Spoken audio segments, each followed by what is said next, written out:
Hello everyone and welcome to my channel, Siriana Tarot. This is going to be a reading for the collective for all signs for July 29th, 2020.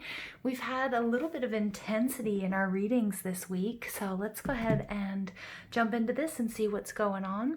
I hope everybody's doing well. I hope everybody is happy, healthy, and safe. And just as a reminder, if you guys like the decks that I'm using, I've got the links down below in the description box, along with other ways that you can support this channel if you so choose to. And then that's it. Let's go ahead. Let's jump into this. So we're going to invite spirit, angels, ancestors, loved ones who have passed, spirit guides, and our ascended masters to this space to deliver the messages that we need to hear.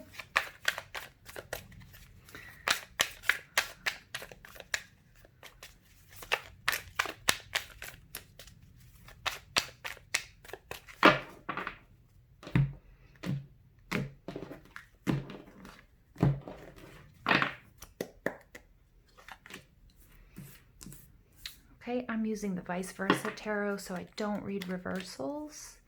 Nice. All right. I feel like this is very closely linked to yesterday's reading, and it certainly is. Look at that, the eclipse coming out.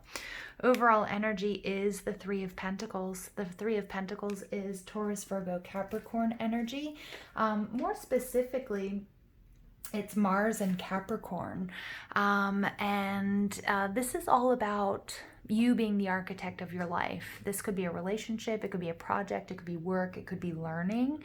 But what's interesting here is it's the importance of needing and the importance of collaboration. So for example, when we want to produce something, when we want to do something, it's really important that we understand that we can't just throw money at it. It can't just be going through the motions. There's enthusiasm that's needed. There's emotional support that's needed. There's spiritual guidance, especially in creative projects, so that channeling your creativity into a project, into everything that you do, really is so important. All right. So I really like this energy. Now, the first card out is the Hermit energy, which is Virgo. And the Virgo, this is a beautiful card because this is somebody who's gone on a very, very special journey, taken time out for themselves, time to get away from the mundane, focus more on the mystical and the spiritual side of things.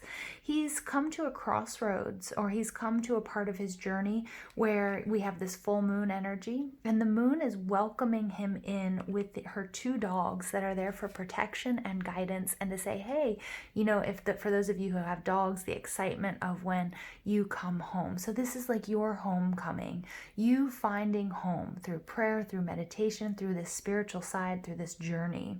What I love about this is he's shining his light on these dogs, but he's also found this egg, this wisdom. Okay, and we also see that serpent energy here, and also the serpent energy on his staff. Absolutely beautiful, because this is your spiritual journey. This is what you've uncovered, what you will uncover. Again, we have this the importance of the full moon. So we have the full moon coming up quite shortly in about 2 weeks. It's going to be in Capricorn, so it makes sense here. We have this Capricorn, Mars and Capricorn card coming out. And then it's funny, we end with this eclipse, right? And the last full moon was in Capricorn, and the next full moon is in Aquarius. And so I'm really picking up on this having to do with this last full moon. Some of the downloads that you guys received, the upgrades to your psychic powers, and the need to sort of pull within to process everything that was going on. You get the Ace of Swords, air energy, Libra, Gemini, Aquarius, but this is victory. This is a change in perspective. This is moving forward. This is success. The eagle here is seeing the big picture, has received the messages, divinely guided messages, someone who's in alignment with their heart, their mind, their actions, their soul's journey and their purpose, and it's going to be successful. We see that with that victory wreath being pulled by the eagle there. And then we get the Five of Pentacles. This sort of showed up in yesterday's reading. And the Five of Pentacles is, it's the energy of Mercury and Taurus, but it's interesting because it's all about not taking the path of least resistance. It's about taking a journey that may be difficult. Oftentimes this card, you know, we talk about going through lean times financially, or maybe even your health is suffering, all of which may be true. But for me as a reader, this is often all about your spiritual journey and the difficulties that you face by peeling back those layers, the difficulties that you face, the people that might drop away. You know, when your timeline jumping, when your energy is shifting, you know, there's certain people and things that have to be left behind, and it can be very heart-wrenching. It can be difficult. You can feel alone. You can feel isolated. Okay. So Spirit's saying, you know, we're recognizing all of that. And this eclipse energy, absolutely love it, because we see that this person is looking at the 10 of Swords. This is a knight. This is a warrior who has been overkill. It's dead. It's gone. It's done. But what's interesting is if you take a really good look at this, there's nobody in that armor. He is the one that was in that armor. He has worked so hard. It's like the death of the ego. It's the death of the old self, the old way. And he might have gone a little bit overboard, okay? But he's come into the realization, and I feel like definitely something that happened around eclipse season or as a result of eclipse season. Again, crown chakra upgrades, purging the old self. Okay, really, you know, this is a huge paradigm shift. For some of you, this has been a dark night of the soul type energy. But others of you, it's just coming into this knowledge and your own wisdom, and this is bringing you so much success, and it's giving you that final push to do what you need to do to become who you want to become, and for your highest good as well. All right. 10 of Swords energy is Gemini, all right? Sun and moon in Gemini. And so we get the sun and the moon there, right? Beautiful.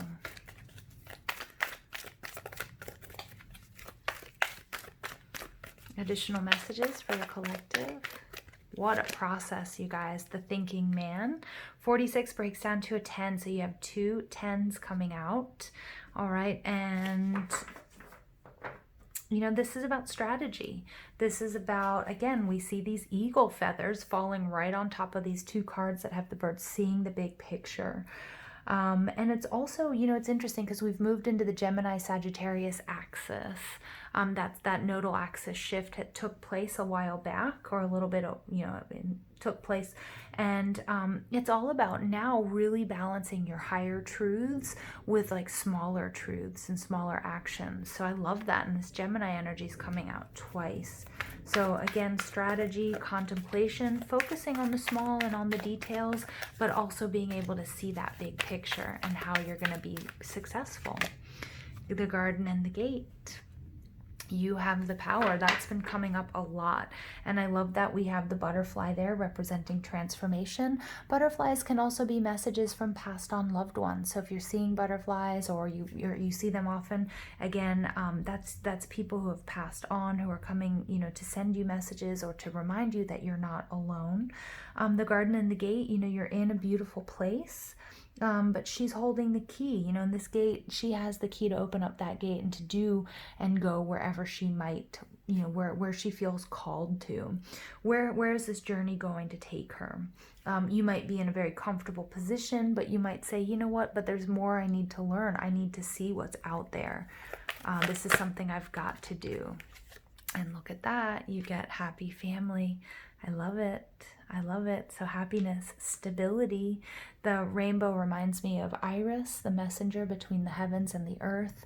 Also, that's temperance. So that's about healing and finding your stability. This journey, no matter how difficult it might be, is going to bring you a lot of happiness. We also got man holding a coin coming out.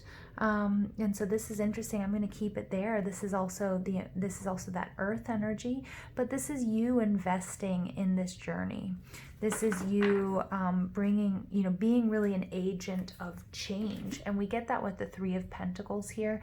And, you know, the 5 of Pentacles, some of you guys have taken considerable risks and you've invested in yourself, and this is going to bring you happiness. So it's a very nice energy.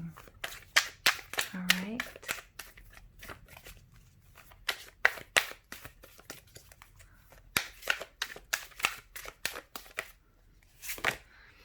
Archangel Raphael. Raphael helps you heal in mind, body, and spirit. Yeah, very nice.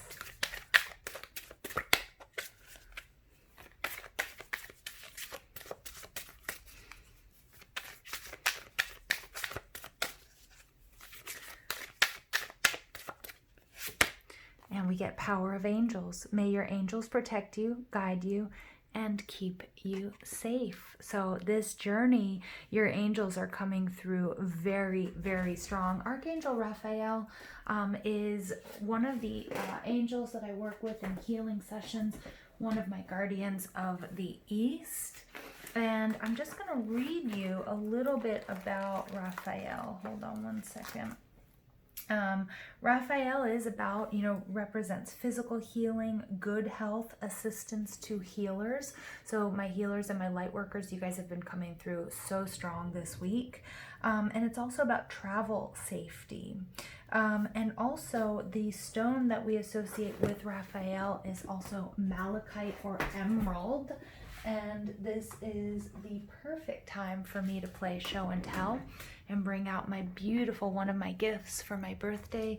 I'm one of the luckiest light workers in the world to get this beautiful malachite from my sister-in-law.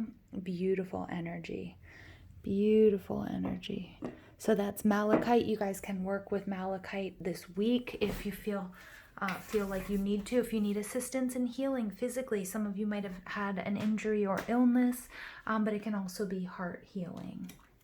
All right, nice. So let's go ahead and pull final messages for you guys. Final message, please, for the collective.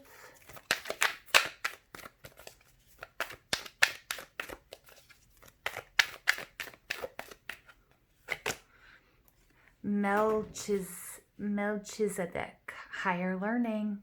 All right, you have learned from experience. More inner study is now required to further progress.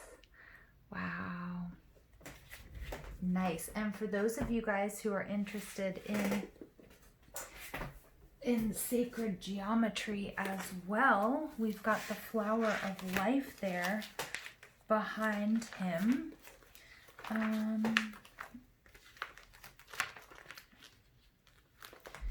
And the flower of life, for those of you who might work with crystals and might work with crystal healing, or if you guys are just using crystal grids to either heal people who are far from you or send your energy to different places, this is really effective with deep and complex issues, and also having to do with issues around self-worth and perception. So I am picking up on some of you guys, my healers and my light workers, my Reikiists, my crystal healers, and just my star seeds in general, those of you attracted to crystals, that you might also benefit from the flower of life grid this week.